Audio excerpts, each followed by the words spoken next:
Што треба да значат овие дојави за бомби во училиштата и како треба да се постави државата во таква ситуација? Оси тоа може да се прелее, како што кажавме, во други институции, во други објекти да има вакви појави? Во нашава ситуација точно е дека само средниве школи се предмет на дојава за подметната бомба, меѓутоа мора да кажеме дека моментот кога се случуваат овие дојави и онако направите анализа длабинска, она што се случуваше во регионот, значи се е врзано со некој момент кога се одлучуваат одредени политички прашања, одредени политички настани, така да ништо случајно не се случува у некој меѓувакуум простор. Ова сериозно ги исцрпува безбедносните служби, вниманието го насочува кон ваквите настани, тоа чини многу пари, се користат големи материјални, технички, кадровски ресурси, значи секако безбедносни служби се буквално стационирани на едно подрачје, на еден безбедносен проблем, а секоја држава, знаете, во секое време се јавуваат разни закани на кои во моментот нема да може да одговори, а мора да биде насочена кон ваквиот проблем кој е многу јавен и јавноста е вознемирена.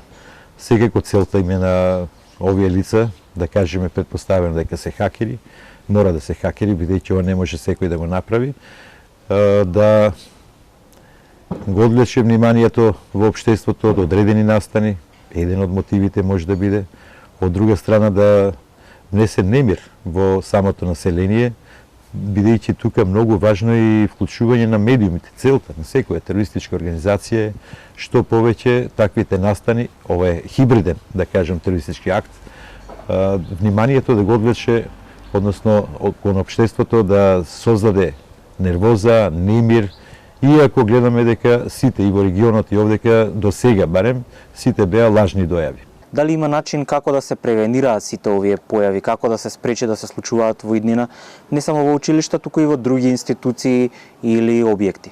Ова е нов вид на закани по секој општество и секојаш службите мора да размислуваат шекор понапред во превенирањето пред се на ваквите појави. И затоа многу важно е целата општествена заедница, пред се средните училишта, иако тие се под локална самоуправа, сепак и на централно ниво ќе мора да има координација, бара финансиски средства, превенирањето, значи прво и основно детектори на влез, детектори на излез од училиштето, камери поставување, така да многу дојави во самиот почетен моментум на примање на заканата, доколку се ви е безбедно во училиште, веднаш ќе отфрлите како неважечка, непотполна, нецелосна и нема да ја посветите внимание. Замислете вие, ние имавме 9 училишта оној ден. Мислите дека ако 90-100 училишта одеднаш бидат дојавите, безбедносниот систем ќе може да одговори сите да изврши антидивизиона заштита на тие објекти. Не, немаме капацитет. Значи сите служби, секоја држава е капацитетски ограничена. Не само нашата, и сите држави во светот и најголемите разузнавачки служби во светот сепак имаат свој капацитет. И ако таа појава станува масовна, тогаш може да создаде хаос. А што вели законската регулатива? Ете, какви се казните за оние кои што ги предизвикуваат овие работи, за нарачителите, за сторителите?